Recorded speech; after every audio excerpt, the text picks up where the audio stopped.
A Dragon Tale by Alyssa DiBello. Within a world far from our own was the land of dragons. It is a peaceful land filled with excitement and happiness. But there was a small cottage at the edge of the woods that was not at all joyful. In that cottage lived the town grump, Arlie the blacksmith.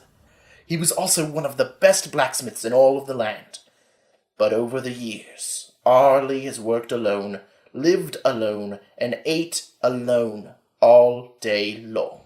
Arlie was in the bustling marketplace to pick up some groceries for the week. Arlie finished grabbing some apples as the crowd slowly thickened. Arlie gave a huff and turned around to walk home. He took a few steps and smack! Arlie woke with a pounding in his heavy head. He let out a groan. Where in the world am I? Arlie thought as he glided off the bed and flew through the passageway. Arlie entered a long room with a table that had 50 chairs. In the far corner sat some dragons playing musical instruments. Huff! I wish they would be quiet! Arlie muttered to himself. A powerful voice boomed from the upper corner of the room. Arlie! Nice to see you're awake! Arlie shot his glance up. Rowan the Young was perched upon a ledge at the top of the dining hall.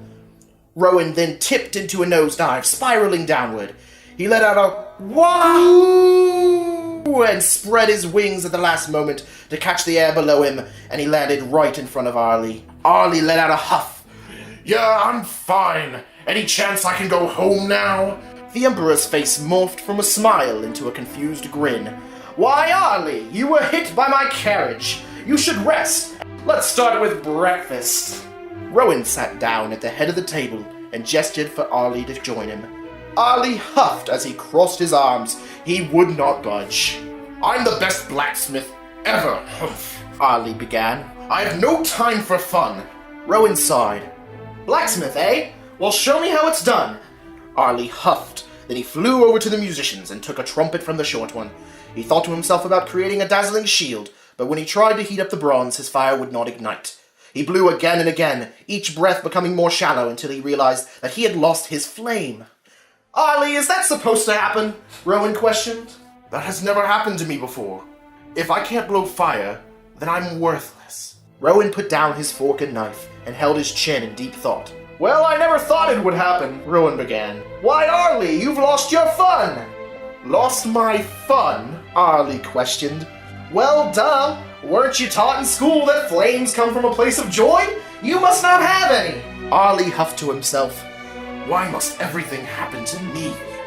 Well, let's go, Rowan exclaimed as he jumped out of his seat. Arlie gave the ruler an annoyed glance as Rowan continued. I'll have you know that I am the master of fun. Rowan laughed and took Arlie by the claws as they flew away. Rowan took Arlie to the park, where some whelps liked to play. Kiting, swimming, flying, and picnicking were all common pastimes here. If anyone knows how to have fun, it's these guys, Rowan explained. Rowan nudged Arlie towards the hill. Why not try flying a kite? Arlie gave a huff. Fine.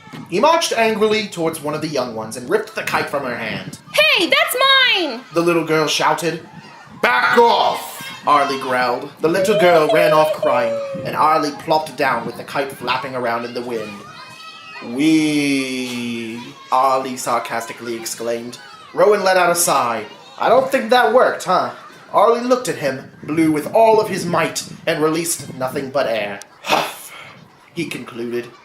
Well, then let's try something else, Rowan said, keeping up his optimism. Rowan tried everything to make Arlie happy, but swimming ended with drowning. Airball ended with a stubbed claw. Picnicking ended with ants. And racing was a bad idea after the picnic. It seemed that Arlie may never find his flame again. Rowan and Arlie sat at the top of the hill. Arlie huffed. Without my flame, I am nothing. No one needs me without it, he concluded.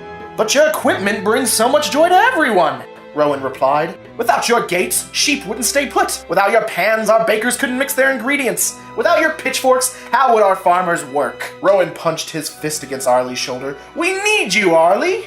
Arlie didn't want to admit it, but Rowan's words made him feel better, and his heart warmed up enough to create a tiny flame. Hey, looks like all you needed was a friend, Rowan added. Yeah, I guess so. Arlie took a deep breath in. He breathed out and his lips formed his first smile.